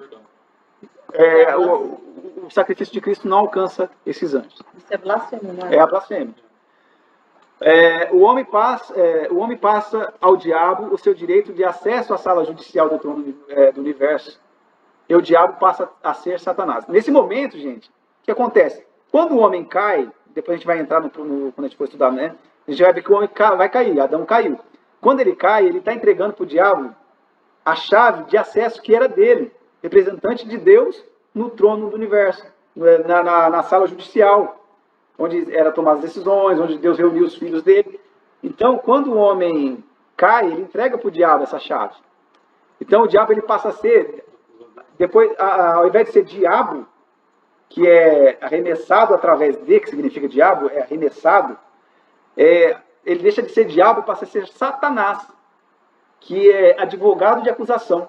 Lembra que eu falei que o céu tem um sistema judiciário? Ele passa a ser advogado de acusação. Então o homem dá ao Satanás esse direito de entrar lá, onde ele não era aceito, dele entrar lá, ele tem o direito de entrar lá. Adão entregou para ele o direito de entrar lá na sala no lugar, né, onde que é a sala judicial, e representar a terra. Você entendeu? Então o pecado de Adão entregou, que era do homem, ele levou. Então Satanás ele tem esse direito. Tinha, depois não vamos falar mais sobre isso, mas então assim, ele nesse momento Depois de Cristo ele não tem mais.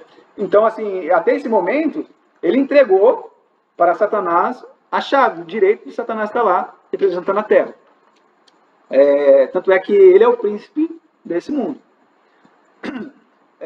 Satanás no papel de acusador, né? Então ele passa a ser de diabo, que era arremessado através de, porque até então ele era só o diabo, que ele foi arremessado. Porque o nome tem esse significado, arremessado, diabolos, que é arremessado através de. Tanto é que você pega balística, é diabolos. Aí vem de arremessado. E quando você pega, quando Adão entrega e peca, entrega para ele a chave com o pecado, né? Ele passa a ser Satanás, então, advogado de acusação, para acusar a humanidade.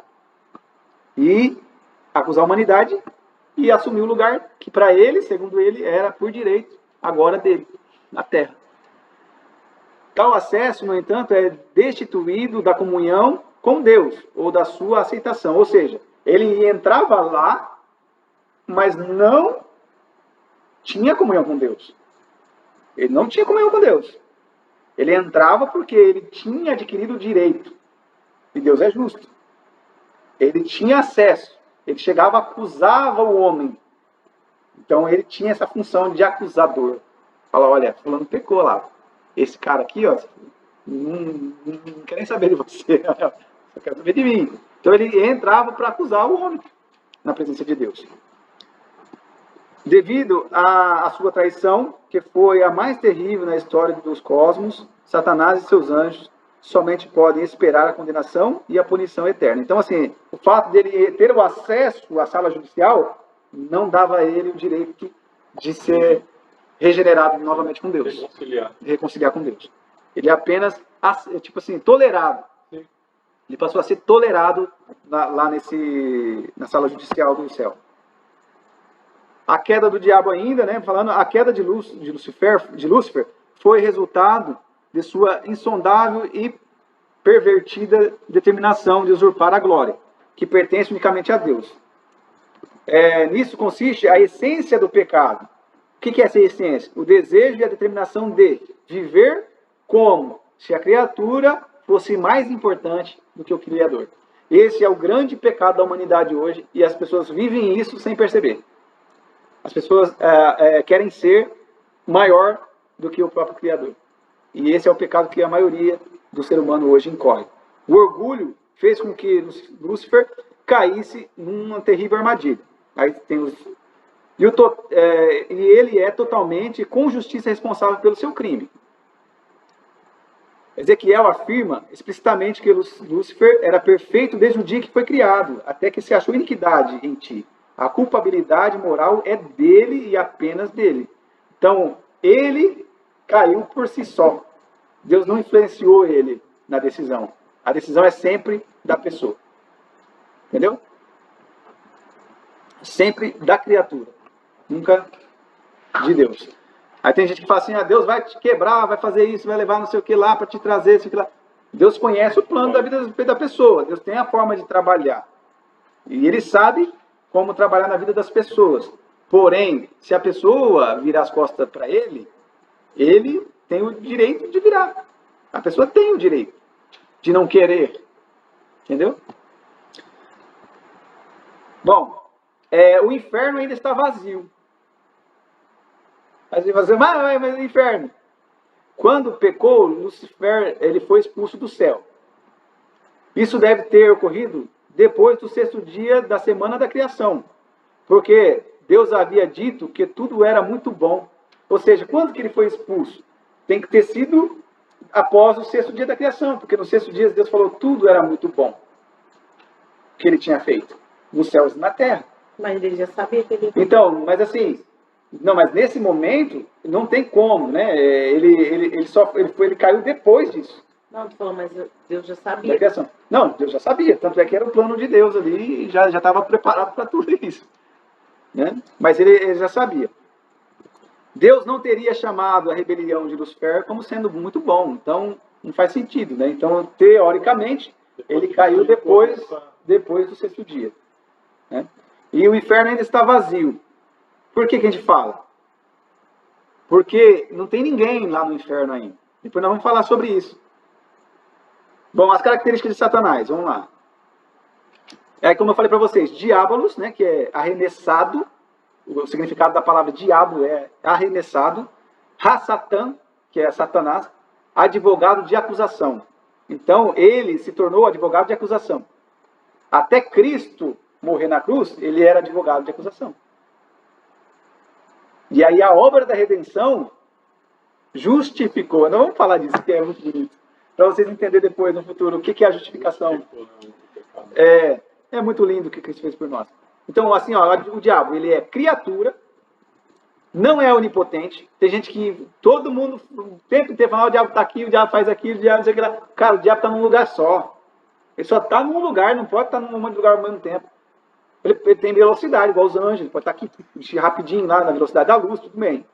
Porém, ele não consegue estar em todo lugar ao mesmo tempo. Mas não é como Deus. E os outros? Então, nem os outros. Mas assim, ele tem um exército com ele, né, de demônios. Só que ele não é onipotente, ele não é onipresente. Ele não tem todo o poder, ele não é onipresente, ele não é onisciente, não sabe de tudo, que ele sabe basicamente o que Deus permite ele saber. Seus poderes são limitados por Deus. Ou seja, ele tem poder. Só que Deus limita. Ele tem um limite. Fala, até que você vai. Que você não vai não, meu querido. Ó, até aqui. Deus é quem determina até onde ele pode ir. É o que eu estava falando com você hoje. Não é eterno. O diabo. Pai da mentira. Egoísta. Como príncipe deste mundo, reivindicou a raça humana com propriedade. Quando Adão pecou, foi o que ele reivindicou. É propriedade dele, sim. Mas é que ele fala assim, ó, vai tentar Cristo, né? Fala, tudo isso eu te darei, porque me pertence, é dele. Até a cruz. Não encontramos na Bíblia a informação de que Satanás já está no fogo, infligindo tortura e castigo aos pecadores. Então tem essa ideia de Satanás aqui, né? No fogo, lá no lago de fogo, no inferno, com um garfo, cutucando os outros. Isso é tudo coisa da Idade Média. Então, assim, não tem nenhuma informação desse na Bíblia. Né? E de que ele é feio, que nem esse bicho aqui. Isso aqui é tudo coisa... Tem chifre. Tem chifre, não tem nada disso aí.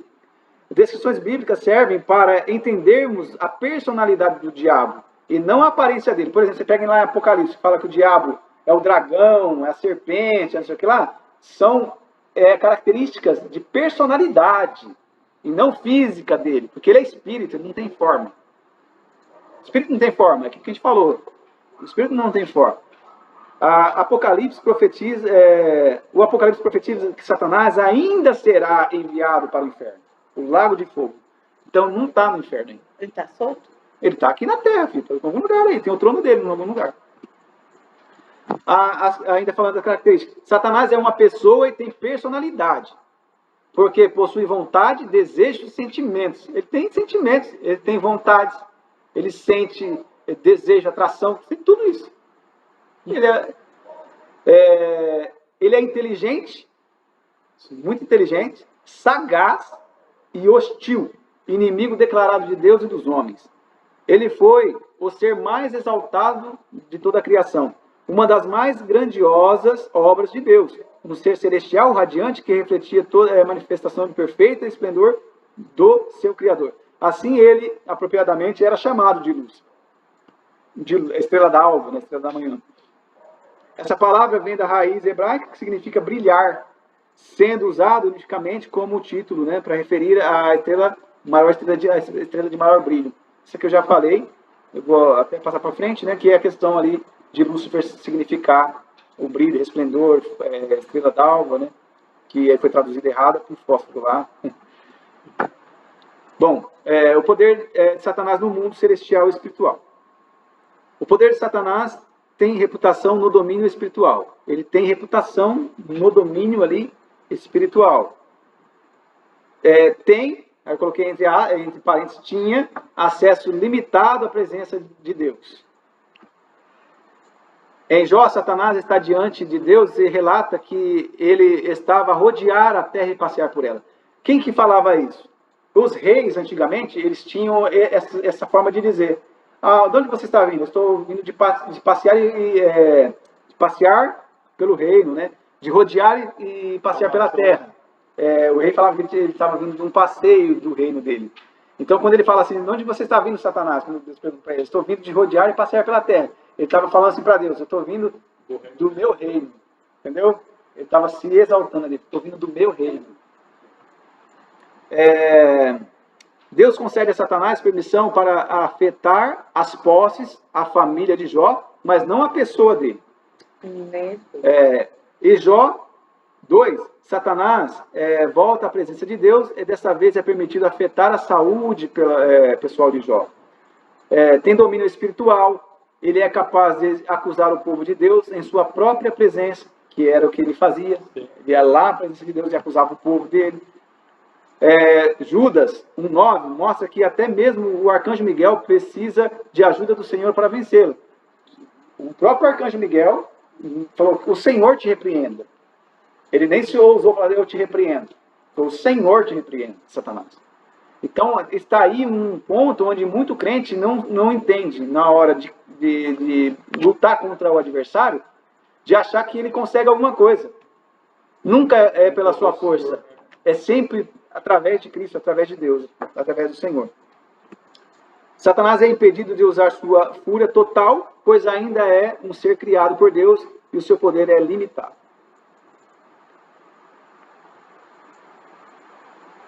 Deixa eu ver aqui, trouxe poder. Então, Satanás trouxe poder para o mundo, né? Um dia Jesus encontrou uma mulher que havia sido possessa de um espírito de enfermidade. Havia já 18 anos, você pega lá em Lucas, está lá escrito. Jesus atribui a enfermidade a Satanás. Então a gente sabe que Satanás ele infringe enfermidades, várias situações de depressão, angústia, todas essas coisas, eles que imprimem isso na humanidade. Não vem de Deus. Mal assim. Satanás foi nomeado como príncipe, né, Deus do governante desse mundo. Está aqui as referências, depois vocês podem procurar. Ele é o inimigo de Deus e da verdade. Também está aqui em Tessalonicenses, Mateus. Faz tudo o que pode para seduzir os homens. Foco em multidões. O foco dele é em multidões. O grande erro do crente é ficar falando: Satanás está aqui, Satanás vai fazer isso, o diabo me fez isso, o diabo fez aquilo. O diabo nem lembra que você existe.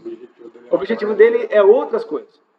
Na hierarquia, ele terceiriza. Não, estou falando na pessoa. Ela faz as coisas erradas e terceiriza ou para Deus ou para Satanás. Tem muita coisa que faz isso. Toma a decisão errada e terceiriza para o diabo ou para a pessoa. Mas é fruto do próprio ser humano. A maioria das coisas é a escolha da pessoa. É mais fruto da pessoa e fala que é o diabo. É mais fácil. Não que não exista as tentações. Existe, mas a maioria das vezes é as decisões erradas nossas. Satanás ainda tem alguma autoridade neste mundo, exceto sobre a morte. Jesus, como homem, morreu para destituir aquele que tem o poder da morte, a saber, o diabo. Quando Cristo morreu, Cristo tirou de Satanás o poder da morte.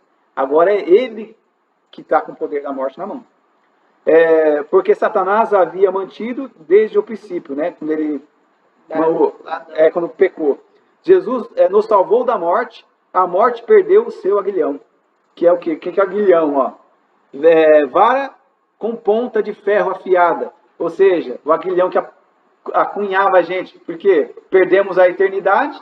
Porque agora a gente vai morrer. A gente morre, humano, né? Morre. Então, quando Cristo vence o pecado, ele está matando a morte.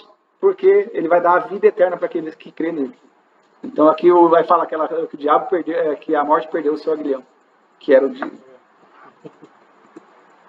Bom, agora falando então dos demônios. Como que eles se organizam, como que eles são, né? Os demônios, que eram anjos, viraram demônios depois que caíram na terra, habitam no segundo céu, na esfera do universo, aqui do que a gente olha, né? Nas estrelas, aqui entre a terra, eles transitam no segundo céu aqui e a terra. Estão presos nas trevas. São seres espirituais, tanto os anjos caídos como os demônios são seres espirituais. Não cessarão de existir, porque eles serão eternos, queimarão na eternidade. Isso aí lá em Apocalipse a gente vai ver isso. Então os anjos e os demônios são diferentes. Não cessarão de existir. São moralmente pervertidos, não tem tipo, moral para eles. Tanto é que tem sexo, incentivam a fazer qualquer coisa. Eles são porcos, é uma coisa terrível. São seres imundos, forças espirituais da maldade. São numerosos. Usam corpos de animais e pessoas para se manifestar. Não é só gente, eles têm animal também. Tá? Causam doenças mentais. Que as pessoas, você pode pegar aqui lá, fala nesses trechos da Bíblia que eu coloquei aqui, vocês entram, vocês vão ver que eles distorcem a forma da pessoa pensar, fica maluco, doido, né, quando eles são possessos. Aflige doenças físicas, tem muitas doenças físicas que é permitida de demônios que causam nas pessoas. São imundos e ferozes. Parecem ser religiosos, ou seja, a religiosidade não é uma coisa de Deus. A religiosidade por ser religiosidade. Porque o diabo, vamos supor, você pegar um macumbeiro, ele é religioso. Você pega ele, é religioso. Entendeu? Então, o fato de você ser religioso não quer dizer que você está ligado a Deus, não quer dizer nada.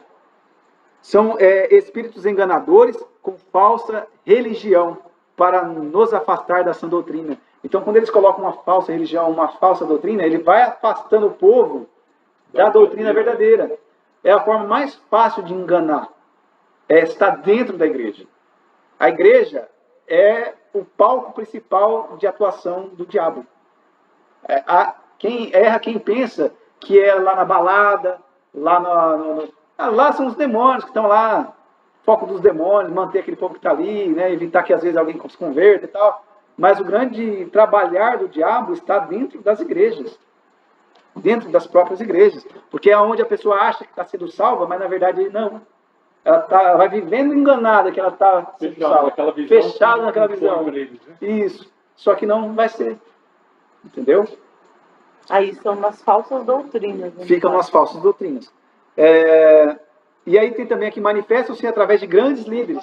Isso. Aí agora vamos falar assim, ainda falando dos demônios aqui, possuem força sobrenatural, imitam os milagres de Deus, eu falei, mas tem restrições, como no caso de mágicos, os mágicos do Egito lá, fizeram milagres. Possuem grande mobilidade, como os anjos, eles têm velocidade de transferência. Existem várias castas e legiões, por isso parece estar em vários lugares. Você pega, o preto velho desceu aqui, mas o preto velho desceu lá também, o preto velho está descendo em todo quanto é lugar, mas na verdade são tudo espíritos diferentes. Que tem aquela mesma... São castas de demônios. Eles não têm poder de criação, podem criar uma ilusão visual, que é falsa. Uma ilusão eles podem criar. A pessoa acha que está vendo uma coisa, mas não é. Tem muitas igrejas que foram fundadas falando que o cara que fundou as igrejas é porque viu um anjo que apareceu para ele, falou não sei o que lá. Aí você vai ver a doutrina toda contra a palavra de Deus. Entendeu? Então, assim, são demônios. Estão atrás de cada ídolo que se conhece, todos os ídolos, santo, sempre tem um demônio por trás disso. Eles podem falar, eles podem crer, eles podem exercer suas vontades. Ou seja, demônio também tem vontade, assim como os anjos, como a gente tem vontade. Eles reconhecem a Jesus como o Filho de Deus, possuem inteligência, tanto quanto Satanás, eles podem agir dentro da vontade permissiva de Deus. Em certas ocasiões, cumprem sua vontade. Em certas ocasiões, Deus usa o próprio diabo para deixa ele fazer para que, de alguma forma, sirva de lição para quem está sendo tentado, para quem está sendo... Deus permite. Aí, falando da hierarquia do mal, você tem lá, na hierarquia do mal, Satanás. Você tem Satã, que aí tem o Lucifer, Beelzebul e Astarote, que é a trindade do mal. O diabo, ele imita toda a estrutura do céu. Do mesmo jeito que tem Pai, Filho e Espírito Santo, aí você tem Satã, que é a união dos três, Lucifer, Beelzebul e Astarote. 3 demônios. Essa mesma trindade. Vamos falar assim, não é a mesma, né? Mas para imitar a trindade celestial.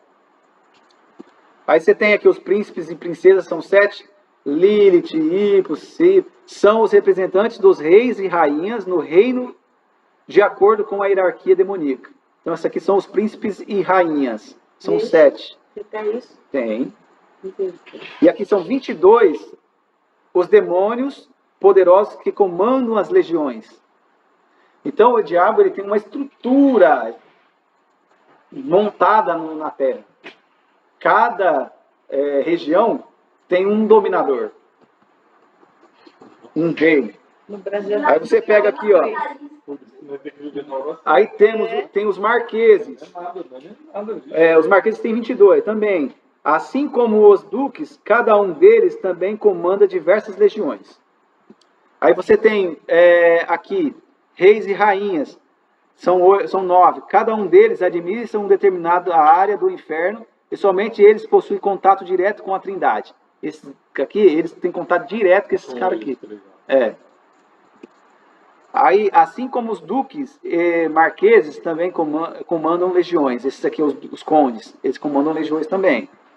E aí você tem os presidentes, níveis hierárquicos mais próximos da humanidade, e comandam demônios e espíritos do reino que trabalham na terra. Esses aqui são os que comandam aí os países. Né? Tem bastante, né? Cada país tem as regiões do governo, que está por trás do governo. Esses aí. Só pode. Esses caras aqui. Só pode mesmo. Aí você tem os cavaleiros. Estão em grande número e representam os condes no reino infernal. Esses aqui está num grande número, tem até indeterminado, não se conhece o número deles. E eles é o que está em grande quantidade de cavaleiros, que é a estrutura do exército do diabo. Então tem os demônios, os cavaleiros, tá para quanto é lado aí. Gente, alguém tem alguma dúvida até aqui? É uma guerra, né? É uma guerra. É uma guerra. A gente vai entrar nisso na continuação aqui da aula. Na semana que vem, a gente vai continuar e tem uma guerra.